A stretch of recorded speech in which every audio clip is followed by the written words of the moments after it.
نحمده ونصلي ونسلم على رسوله الكريم اما بعد فاعوذ بالله من الشيطان الرجيم بسم الله الرحمن الرحيم اقم الصلاة لدلوك الشمس الى غسق الليل وقرآن الفجر ان قرآن الفجر كان مشهودا ومن الليل فتهجد به نافلة لك عسى ان يبعثك ربك مقاما محمودا اللهم صل على محمد وعلى آل محمد كما صليت على إبراهيم وعلى آل إبراهيم إنك حميد مجيد اللهم بارك على محمد وعلى آل محمد كما باركت على إبراهيم وعلى آل إبراهيم إنك حميد مجيد۔ معزز دوستو، عزیزو، بزرگو، میری مائیں اور بہنیں اور بیٹیاں، السلام علیکم ورحمۃ اللہ وبرکاتہ۔ رمضان المبارک کی آمد ہے اور اپنے انوار اور برکات کو لے کر کے رمضان کا مہینہ حاضر ہو رہا ہے۔ اللہ صحابہ کرام رضوان اللہ تعالیٰ علیہم اجمعین والا وہ جذبہ بھی ہمیں نصیب فرمائے، پیارے پیغمبر صلی اللہ علیہ وسلم والا وہ جذبہ ہمیں نصیب فرمائے، اس کا کروڑواں حصہ کہ ہمیں امت کو نصیب ہو تو ہماری نجات کے لیے کافی۔ ہمیں پیارے پیغمبر صلی اللہ علیہ وسلم کی وہ خوشیاں کی رمضان کی جب آمد ہو تو آپ فرماتے یا ایھا الناس قد اظلکم شہر عظیم، یا ایھا الناس قد اظلکم شہر عظیم شہر مبارک شہر فیہ لیلۃ خیر من الف شہر۔ کتنی خوشی کا آپ اظہار فرما رہے ہیں، اور آپ یہ کہ تراویحوں کا، نوافل کا کتنا اہتمام فرما رہے ہیں۔ یہ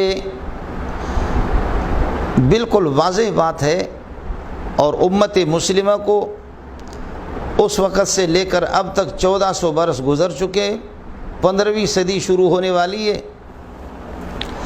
اور اتنے دور تواتر کے ساتھ، تواتر طبقہ اور تواتر عملی، تواتر کے ساتھ تراویحوں کا اہتمام ہوتا رہا ہے۔ صحابہ نے اس کا اہتمام کیا۔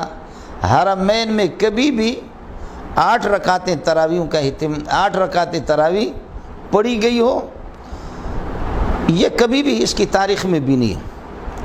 ترمذی جلد اول کے اندر امام شافعی رحمۃ اللہ علیہ فرماتے ہیں کہ جب سے میں نے ہوش سنبھالا ہے اور اپنے شہر مکے میں، بلد حرام میں مکے میں نے لوگوں کو دیکھا ہے کہ 20 رکعتیں تراویح وہ ضرور پڑھتے ہیں۔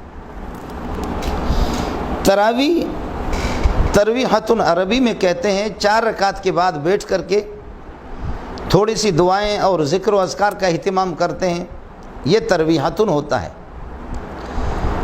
8 رکعت کے بعد تراویحتان، 12 رکعت تراویحات، 16 اور 20 اس کو کہتے ہیں تراویح۔ وہ لوگ جو کہ کہتے ہیں 8 رکعت اور اس پر لفظ تراویح کا استعمال کر کے اطلاق کرتے ہیں، خدا جانے ایسے ہی لگتا ہے کہ نہ ان لوگوں نے عربی علوم پڑھی ہے، نہ عربیت سے اور گرامر سے ان کو کوئی واقفیت ہے، نہ انہوں نے قرآن و سنت کو دیکھا ہے۔ تراویح کہتے بھی ہے اور ادھر سے کہتے کہ 8، اور امت کو، عام طبقہ کو اس طریقہ پر تشویش میں اور پریشانی میں مبتلا کرنا کہ بخاری میں ہے، بخاری کا نام لے کر کے بخاری میں ہے کہ ما کان یزید، حضرت عائشہ کی روایت ہے کہ ما کان یزید فی رمضان ولا فی غیری علی 11 رکعۃ، کہ پیارے پیغمبر صلی اللہ علیہ وسلم رمضان اور غیر رمضان میں 11 رکعت سے زیادہ نہیں پڑھتے تھے۔ میں نہیں سمجھتا حافظت شیئا وغابت عنک اشیاء کہ ایک صفحہ کی حدیث آپ کو مل گئی، اور بخاری جو کہ عربی صفحات میں ہزاروں صفحات کی کتاب ہے، بخاری کے اندر احادیث مرفوع بھی ہے، موقوفہ بھی ہے، مقطوع بھی ہے۔ ایک روایت آپ نے دیکھی اسی بخاری میں ایک جگہ نہیں، 3-4 جگہوں میں یہ روایت ابن عباس کی کہ رات کو آپ صلی اللہ علیہ وسلم اٹھے بقول آپ کے کہ تہجد اور تراویح ایک ہے۔ اگر کوئی آپ سے پوچھے کہ تہجد اور تراویح ایک ہے تو اللہ کے لیے یہ بتا دو کہ تراویح کا ثبوت قرآن سے ہے۔ کوئی مولوی اس کے لیے تیار نہیں ہوگا۔ میں اہل حدیث حضرات کو خطاب نہیں کر رہا ہوں، اہل حدیث قربان جاؤ مولانا احسان الہی ظہیر رحمۃ اللہ علیہ پر، اور اہل حدیث عبدالستار محدث دہلوی جیسے حدیث کو جاننے والے جو محدثین تھے، سید نذیر حسین، ان کو نہیں کہہ رہا ہوں، اس طبقے کو کہہ رہا ہوں کہ اللہ کرے کہ مجھے اور آپ کو آپس میں بٹھا دے، خدا ہماری حکومتوں کو توفیق دے دے کہ آپ جیسوں کو میرے ساتھ بٹھا دے اور کچھ علماء بیٹھ جائیں، پھر دیکھ لیں۔ ما کان یزید فی رمضان ولا فی غیر علی 11 رکعتا، یہ روایت تو ہے ابن عباس کی، یہ روایت بھی ہے کہ رات کو آپ اٹھے بقول آپ کے تہجد اور تراویح ایک ہے۔ فصلی رکعتین ثم صلی رکعتین ثم صلی رکعتین ثم صلی رکعتین ثم صلی رکعتین ثم صلی رکعتین ثم اوتر، 6 مرتبہ صلی رکعتین 12 رکعت بھی ہے۔ تو یہ پیکج اور یہ سہولت، یہ راحت پسندی آپ نے یہ چوری کہاں سے کی؟ اور اس روایت کا مقصد کیسے سمجھا کہ 8 ان میں سے تہجد ہے اور 3 ان میں سے وتر ہے؟ یہ جو 12 رکعت کا صراحتاً بخاری کے اندر موجود ہے تہجد، تو نہ اہل حدیث ہے، نہ شافعی ہے، نہ مالک ہے، نہ حنبلی ہے، نہ حنفی ہے، نہ تو حدیث کو جانتا ہے، نہ تو نے بخاری کی شکل بھی دیکھی ہے۔ اور ابھی مجھے کوئی سنا رہا تھا بخاری یہ بھی محدث بنا ہوا، اتبان بن مالک کی روایت، فغدا رسول اللہ صلی اللہ علیہ وسلم و ابی بکرن، کوئی تیرے قریب ہو نہ تجھے بتا دے کہ و ابی بکرن اس کو پڑھا جائے گا۔ اگر تراویح اور تہجد یہ دونوں کے دونوں ایک ہے تو تہجد کا ثبوت تو قرآن سے وَمِنَ اللَّيْلِ فَتَهَجَّدْ بِهِ نَافِلَةً لَكَ، آپ لکھ کر کے دے دیں کہ تراویح کا ثبوت بھی ہے۔ تراویح اس میں کوئی شک نہیں ہے کہ رسول پاک صلی اللہ علیہ وسلم سے منقول نہیں، 20 رکعت منقول الگ چیز ہے، ثابت، اور آپ کہہ رہے ثابت نہیں، ثابت الگ چیز ہے، منقول الگ چیز ہے۔ میری گزارش ہوگی آپ سے تو تراویح مال جماعت کے ساتھ فی جمیع رمضان، پورے رمضان میں تراویح، چل تو 8 اگر مان لے لیکن پورے رمضان میں جماعت کے ساتھ، یہ بھی تو نبی سے ثابت نہیں۔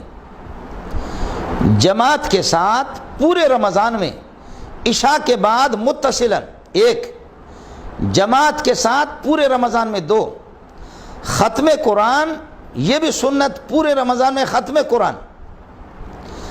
جب ختم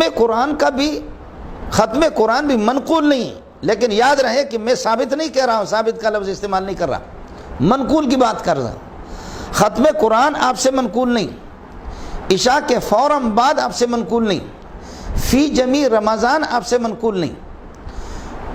جب عشاء کے بعد متصلاً جماعت تراویح، متصلاً عشاء کے بعد یہ چیز، اور جماعت کے ساتھ پورے رمضان میں ما ختم القرآن، یہ 3-4 چیزیں یہ کہاں سے ثابت ہے؟ اس کو تو آپ بھی مانتے ہیں کہ فی جمیع رمضان تراویح ہوگی، چلو 8، اور تو پورے رمضان میں۔ تو نبی سے جب آپ بتا رہے ہیں کہ 3 رکعتیں حضرت نے 3 راتیں آپ صلی اللہ علیہ وسلم نے پڑھائی ہے، تو پھر پورے رمضان میں ختم القرآن نبی سے ثابت کر کے آپ دے دیں، آپ نقل کر کے بتا دیں۔ عشاء کے بعد متصلاً پورے رمضان کے اندر یہ 3-4 باتوں کا اہتمام آپ بھی کرتے ہیں، انڈا چور مرغا چور تو آپ بھی ہے۔ جب یہ باتیں لازمی طور پر مجبور ہو کر کے آپ کو کہنا پڑے گا، اس کا ثبوت امت سے ہے، صحابہ سے ہے، جب صحابہ سے اس کا ثبوت ہے تو 20 رکعت بھی صحابہ سے ثابت ہے، یہ حضرت عمر سے ثابت ہے۔ پھر ہر چیز کو مجھے یہ اللہ کی ذات سے کبھی امید ہے، بعض متواتر اعمال ہے، تواتر عملی اور تواتر طبقہ کے ساتھ مروی ہے، تواتر طبقہ تواتر عملی کے ساتھ مروی ہے، اس کے لیے تواتر حدیث صحیح خبر واحد سے بھی زیادہ مضبوط دلیل ہوتی ہے۔ تواتر عملی، تواتر طبقہ، بقول آپ کے، میں تو آپ کا اہل حدیث نہیں سمجھتا، اہل حدیث جو حدیث کو جانتے ہیں ان کا تو میں خادم ہوں، میں جانتا ہوں کو، میں آپ کو اہل حدیث بھی نہیں سمجھتا، کسی مذہب سے بھی آپ کا تعلق بھی نہیں سمجھتا، سبحان اللہ. ایک تو پتہ نہیں وہ مسٹر ہے، ہمارے بھی خطیب صاحب بھی جا کر کے اس کے پیشانے بھی چومتا ہے. فیما بلغنا عن الزہری کو پڑھتا ہے فیما بلغنا عن الزہری. یہ ہمارے دوسرے تیسرے سال کے جو عربی پڑھنے والا ہوتا اس کو بھی پتہ ہوتا. بلغنا الگ چیز ہے اور بلغنا الگ چیز ہے. عبارت پڑھنے جس کو نہ آ جائے، اور ایک پتہ نہیں اور کوئی بوڑھا مجھے کسی نے دکھا دیا، وہ بھی کہتا ہے کہ نہیں تراویح کا کوئی ثبوت ہی نہیں ہے. اب تراویح جو حضرات 20 رکعت سے چوری کر کے کہتے ہیں کہ 20 رکعت نہیں 8 رکعت، اب 8 بھی انہوں نے چھوڑ دی ہے. اب وہ اگلی بات یہ ہو گئی کہ 8 بھی ضروری نہیں ہے، پڑھے کوئی نہ پڑھے. تو پھر آپ میں اور رافضیہ کے اندر فرق کیا ہوا؟ جب آپ عشاء کے بعد متصل جماعت کے ساتھ ختم القرآن فی جمیع رمضان، ان 3 باتوں کی قائل ہے، اور اہل حدیث حضرات قائل گزرے ہیں. میں آپ کو تو اہل حدیث نہیں سمجھتا. اہل حدیث جو واقعتاً حدیث کو جانتے ہیں، حدیث کا کون انکار کر سکتا ہے؟ یہ چیزیں جب صحابہ کو آپ حجت سمجھتے ہیں، اور اگر آپ اس روایت کو بھی صحیح سمجھتے ہیں، علیکم بسنتی و سنت الخلفاء الراشدین المہدیین، جو صحابہ کا اس پر اجماع عملی ہے، اجماع سکوتی ہے، امت کا اس پر اجماع ہے. اجماعی مسائل کو چھیڑ کر کے جب یہ 3-4 باتیں ان کا ثبوت، ان کی نقل رسول پاک صلی اللہ علیہ وسلم سے نہیں، ان کے لیے ان میں آپ صحابہ کو حجت سمجھتے ہیں، تو اس 20 کے اندر بھی حجت آپ کو صحابہ کو ماننا پڑے گا. پھر آپ بتا دیں، آپ اس کو سنت موقدہ نہیں سمجھتے تو پھر آپ بتا دیں. مجھے اللہ کی ذات سے کبھی امید ہے اس مسئلے کو تو حل نہیں کرے گا، بالکل حل نہیں کرے گا. یہ چیزیں آپ کہتے ہیں ہر چیز حدیث میں صراحتاً اس کا ذکر ہو، تو میں دیکھتا ہوں مجھے اللہ کی ذات سے کبھی امید ہے، ناک رگڑ کر کے اس کا جواب دے دینا. لا الہ الا اللہ محمد الرسول اللہ، یہ کلمہ کسی ایک حدیث کے اندر اس طرح، کلمہ شہادت کی بات نہیں کر رہا، کلمہ طیبہ کی، لا الہ الا اللہ محمد الرسول اللہ، یہ تواتر الطبقہ ہے، تواتر عملی ہے. یہ صحابہ سے جب آپ کو پہنچا ہے، صحابہ کو آپ اس میں حجت سمجھتے ہیں. کھول بخاری مجھے دکھا دے، ترمذی، نسائی، ابو داؤد، ابن ماجہ. ہاں 1-2 حدیثیں ہیں غیر مشہور کتابوں کے، وہ اس میں پھر جب آپ اس کو پیش کریں گے پھر روات پر مجھے کلام کرنے دینا. میں عوام کو اس قسم کی تشویش میں مبتلا کرنا نہیں چاہتا، پریشان کرنا نہیں چاہتا، لیکن مجبور ہو کر کے تیرے جیسے محققین نے اس کا اعتراف کر دیا کہ ما جاءت الکلمۃ الطیبۃ برأسها فی حدیث واحد صحیح، کلمہ طیبہ کسی حدیث کے اندر نہیں آیا. جب نہیں آیا آج اعلان کر لے. جب کلمے میں حجت صحابہ کو سمجھتے ہو، تابعین کو، تبع تابعین کو سمجھتے ہو، اور امام شافعی، مالک، احمد بن حنبل کو سمجھتے ہو حجت، تو اس کلمے کے اندر ان کو حجت سمجھتے ہو، تو تراویح 20 رکعت میں بھی آپ کو حجت ماننا پڑے گا. تواتر کے ساتھ بہت سے اعمال تواتر کے ساتھ ثابت ہے. پھر یہ ہے کہ احکام کے یہ مراتب مقرر کرنا یہ فرض ہے، یہ واجب ہے، یہ سنت موقدہ ہے، سنت غیر موقدہ ہے، یہ مستحب ہے، یہ اولا ہے، یہ خلاف اولا ہے، یہ حرام ہے، یہ مکروہ تحریمی، مکروہ تنزیہ. یہ تیرے پاس کہاں سے آ گیا؟ ان چیزوں کا صراحتاً حدیث میں ذکر کہاں ہے؟ یہ حرام ہے، یہ مکروہ تحریمی ہے، یہ مکروہ تنزیہ ہے، یہ سنت موقدہ ہے، یہ سنت غیر موقدہ ہے. یہ ساری چیزیں دلائل کے یہ درجات اور یہ مراتب فقہا مقرر کرتے ہیں. جب فقہا اور مجتہدین کو آپ اس میں دلیل سمجھتے ہیں، پھر روایتیں ہیں، مصنف ابن ابی شیبہ کی بھی روایت ہے، کئی روایتیں ہیں. جب صحابہ کے تعامل سے، اور ہمارا بھی مولوی خدا جانے کس قسم کا وہ دیوبندی ہے، کس قسم دیوبند پر بدنما داغ ہے. کہتے ہیں تواتر ہمارے آباء و اجداد کا تواتر ہمارے آباء و اجداد کے، پنجابی اور پٹھان اور بلوچ کے، اس کے تواتر کی تعریف تیرے ہاں یہی ہے. التعامل حجت یجب العمل بها، التعامل حجت یجب العمل بها. تعامل صحابہ ما رآہ المسلمین سے صحابہ ہی مراد ہے. اس لیے گزارش یہ ہے، یہ متواتر ایک عمل ہے، سنت مؤکدہ ہے. جو 20 جن کو اللہ نے چھوڑایا، ان کو اللہ نے 20 سے اتار کر کے جو راندے درگاہوں کے 20 کو چھوڑا، 8 پہ آ گیا، 8 کو بھی انہوں نے چھوڑ دیا. اب یہ بحث ہے کہ کوئی وہ بھی ضروری نہیں ہے. سنت موقدہ، غیر موقدہ، فرض، واجب، یہ سب فقہا کو اس میں حجت سمجھتے ہو، تو پھر یہ ہے کہ آپ فقہا کو استادات میں بھی، اور بھی اس کی روایتیں بھی ہے، روات پر جب جرا ہو اور اس قسم کے اصول پر اللہ کرے اگر کسی میں ہمت ہے مجھے کسی جگہ پر بلائیں یا میرے پاس آ جائے، امت محمدیہ کو اس طرح پریشان بھی نہ کرے۔ میری گزارش ہوگی زمانے کی حکومت سے، انتظامیہ سے، کہ اس قسم کے گھوڑوں کو لگام دے دیں، اس قسم کے گھوڑوں کو لگام دے دیں کہ جو انگریزی کی چند الفاظ پڑھ کر کے عربی علوم سے، حدیث سے، اصول حدیث سے، تفسیر سے، اصول تفسیر سے بالکل ناواقف، اجماعی مسائل کو چھیڑنا یہ لوگ واجب التعزیر ہے۔ اللہ ہم سب کا حامی ہو۔ امت مسلمہ سے، ماں بہنوں سے اور بھائیوں سے میری گزارش ہے کہ آپ اس قسم کے، یہ اللہ جانتا ہے کہ عالم بھی نہیں لگتے ہیں ان سے، میں زیادہ علمی بحث کرنا نہیں چاہتا۔ تراویح اور تہجد دونوں کے حضرت انس کی روایت مسلم شریف میں دیکھو، حضرت نے ہمیں مسجد میں جو نماز پڑھائی وہ نماز اس سے ہٹ کر کے گھر میں جا کر کے رمضان میں جو گھر میں جو نماز پڑھی وہ اس کے علاوہ تھی، تہجد وہ تھی، یہ تو تراویح تھے۔ اور تو کہتے ہیں تہجد اور تراویح میں کوئی فرق نہیں ہے، تہجد تراویح میں فرق نہیں ہے تو تہجد قرآن سے ثابت ہے، لکھ کر کے دے دے کہ تراویح بھی قرآن سے ثابت ہے، اور یہ تو کرے گا بھی نہیں۔ اللہ آپ کا حامی ہو، اللہ آپ کا ناصر ہو۔ مسلمانوں سے میری گزارش ہے اگر کسی کو تشویش ہو اس قسم کے مرغے پکڑ کر کے، اب تو کرونا کا مسئلہ ہے، ہمیں حکومت کے ساتھ تعاون کرنا ہے، اور امت یہ ہے کہ ان وباؤں میں ہمیں تراویحوں کا اہتمام کرنا ہے، ذکر و اذکار کا، تلاوت کا اہتمام کرنا ہے، اور اپنے رب کو راضی کرنا ہے۔ یہ چاہ رہے ہیں کہ اللہ کو موقع دے دے اور کسی نہ کسی طریقے سے یہ 20 رکعت میں سے چھوڑا کر کے، تاکہ اللہ کا غضب یہ کہ مکمل ہم پر ہو اور اللہ ہمیں تہو بالا کر دے۔ اللہ اپنے عذاب سے ہمیں بچائے، امت کو ان وباؤں سے بچائے، اور حکومت سے، انتظامیہ سے میری گزارش ہوگی اگر حکومت اس کی سرپرستی کر لے تو ایسے لوگوں کو پھر یہ ہے کہ بلائیں، انشاءاللہ ہم ان سے ٹھنڈے دل و دماغ کے ساتھ ان سے گفتگو کریں گے۔ لیکن میرا رب جانتا ہے کہ مجھے جب ہمارے طلبہ کچھ سناتے ہیں اور کچھ ہمارے دوست اس قسم کی خبریں سناتے ہیں بالکل کلیجہ پھٹ جاتا ہے۔